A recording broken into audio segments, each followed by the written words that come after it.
Kernel Sofia குரேஷியை சிறுமைப்படுத்திய பாஜக அமைச்சர். Operation Sindoor நடவடிக்கையை நாட்டு மக்களுக்கு எடுத்து விளக்கிய இராணுவ கர்னல் சோஃபியா குரேஷியை பாகிஸ்தானியர்களின் சகோதரி என குறிப்பிட்ட மத்திய பிரதேச பாஜக அமைச்சர். பஹல்காமில் நமது மகள்களின் நெற்றி குங்குமத்தை அழித்தவர்களுக்கு அவர்களின் சகோதரியை கொண்டே பாடம் கற்பித்துள்ளோம் என அமைச்சர் ஒன்வார் விஜய் ஷா பேச்சு. எவ்வளோ பெரிய மடத்தனமான பேச்சு பாருங்கள். பாகிஸ்தான்ங்கிறது ஒரு நமக்கு எதிரி நாடு. நம்ம நாட்டுக்கு பல வகையிலும் தொல்லைகள் கொடுத்துக்கிட்டு இருக்கிறான். அப்படிப்பட்ட அந்த நாட்டுக்கு இங்கே உள்ள ஒரு முஸ்லீம் கர்னல் போரில் அவங்களும் பங்கு பெறுறாங்க. அதை பாராட்டுறது எத்தனையோ வழிமுறைகள் இருக்குது. ஆனால் இந்த கிறுக்கு என்ன செய்கிறான்னு தெரியுங்களா? அவர்களின் சகோதரியை கொண்டே நாம் நம்முடைய அதாவது வெற்றியை நம்ம பெற்றுக்கிறோம் அப்படிங்கிறது எவ்வளோ கிறுக்குத்தனமான பேச்சு இது. எப்படி இது எப்படி அனுமதிக்கிறாங்க பிஜேபி? जिन्होंने हमारी बेटियों के सिंदूर उजाड़े थे, वही कटे पिटे लोगों को हमने उन्हीं की बहन भेज करके उनकी ऐसी की तैसी करवाई। एक बार मोदी जी के लिए जोरदार ताली बजाएं। उन्होंने कपड़े उतार के हमारे हिंदुओं को मारा और मोदी जी ने उनकी बहन को उनकी ऐसी की तैसी करने हमारे जहाज से उनके घर। अब मोदी जी कपड़े तो उतार नहीं सकते थे, इसलिए उनके समाज की बहन को भेजा कि तुमने हमारी बहनों को अगर विधवा किया है तो तुम्हारे समाज की बहन आके तुम्हें नंगा करके छोड़ेगी। देश का सम्मान, मान सम्मान और हमारी बहनों का स्वाद का बदला तुम्हारी जाति की समाज की बहनों को पाकिस्तान भेजकर अगर कोई ले सकता है। और उन्होंने कहा था இராணுவத்தின் முக்கிய பொறுப்பில் இருக்கக்கூடிய ஒரு பெண் அதிகாரியை எப்படி இந்த கிறுக்கன் நமது எதிரி நாட்டு மக்களோட சகோதரின்னு எப்படி சொல்லலாம்? பயங்கரமாக இப்போ வட மாநிலங்கள்லேயே பயங்கரமாக இதுக்கு எதிர்ப்பு தெரிவிச்சிருக்கிறாங்க. பல பத்திரிகையாளர்களும் இவனை தண்டிக்கணும் அப்படின்னு சொல்லிட்டு பரவலாக பேச்சுக்கள் வருது. இது ஆனால் சங்கிகளுக்கு மூளையே கிடையாது முதல்ல. அதனால் நமக்கு தெரியும், ஒரு மிலிட்ரி ஆஃபீஸரை மற்ற நாட்டோட சம்மந்தப்படுத்தி பேசினா அது எவ்வளோ பெரிய குற்றங்கிறது இந்த கிறுக்கணுங்களுக்கு தெரிய மாட்டேங்குது.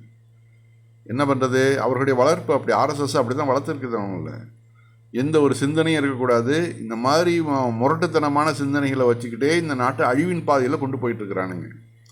இனிமேலாவது இந்த நாடு முக்கியமாக இவர்களை ஆட்சியின் அதிகாரங்கள்லேருந்து அகற்றணும். அப்போ தான் நம்ம நாடு சுபிட்சம் பெறும், மேல் நோக்கி முன்னேறும். இல்லைன்னாக்க பாகிஸ்தான் பங்களாதேஷை விட மோசமான நிலைமைக்கு நம்ம நாடு போயிடும். அடுத்து பிஜேபி தலைவர் சத்ருன் சின்ஹாவுடைய மகள் சோனாஷி சின்ஹா அவங்க சொல்கிற ஒரு விஷயத்தை பார்ப்போம். புறக்கணிக்க வேண்டும். வட இந்திய செய்தி சேனல்கள் எல்லாம் கோமாளிகள் ஆகிவிட்டன. ஆர்ப்பாட்டமான காட்சிகள், சத்தம், அலறுதல், கத்துவது என கொடுமை செய்கிறார்கள். செய்தி கொடுப்பது மட்டும்தானே உங்களுக்கு வேலை. போரை வைத்து பரபரப்பு தேடுவதை நிறுத்துங்கள். ஏற்கனவே மக்கள் பதட்டத்தில் இருக்கின்றனர். உண்மை செய்திகளுக்கு மட்டும் மக்கள் முக்கியத்துவம் கொடுக்க வேண்டும். செய்தி என்கிற பெயரில் தரப்படும் இந்த குப்பைகளை மக்கள் புறக்கணிக்க வேண்டும். நடிகை சோனாஷி சின்ஹா. அருமையான வார்த்தைங்க அது. அதுலேயே இந்த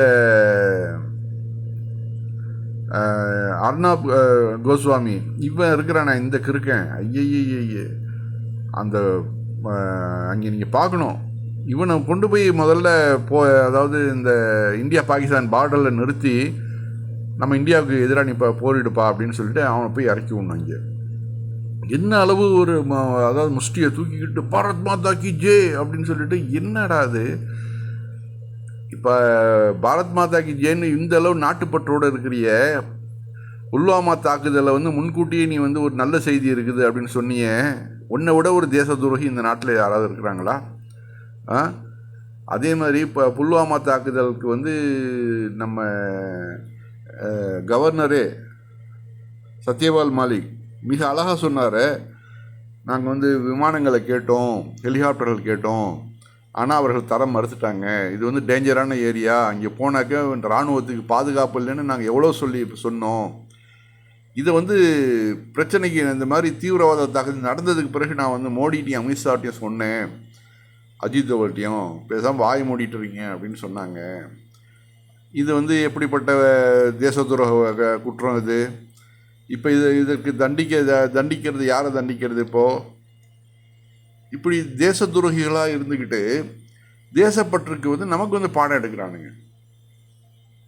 அந்த போர்க்காட்சிகள்லாம் வந்து என்னமோ பயங்கரமாக இவர்கள் வந்து ஏதோ சண்டை காட்சி, சினிமாவில் எடுக்கிற சண்டை காட்சிகள் மாதிரி அதை வந்து ரிலே பண்ணிவிட்டு பொய்களை நிறைய கட்டவிழ்த்து விட்டுட்டு, அதாவது அங்கே வந்து 2 பக்கமும் வந்து ஏழைகள் தான் அதிகமாக வந்து பாதிக்கப்பட்டது. இங்கே உட்காந்துட்டு பட்டனை தட்டி விட்டுட்டு இவங்க பாட்டு இவங்க வேலைகளை பார்த்துட்டு இருக்கிறாங்க. அங்கே இறந்து போகிறது மேக்சிமம் 2 சைடுமே வந்து அது இந்துக்களும் முஸ்லீம்களும் எல்லாம் வந்து ஏழைகள் தான். அவர்கள் கண்ணீரில் உங்களுக்கு வந்து சந்தோஷம், அவ்வளோ சந்தோஷமா? எப்படிப்பட்ட நாட்டில் நம்ம வாழ்கிறோம் பாருங்கள்.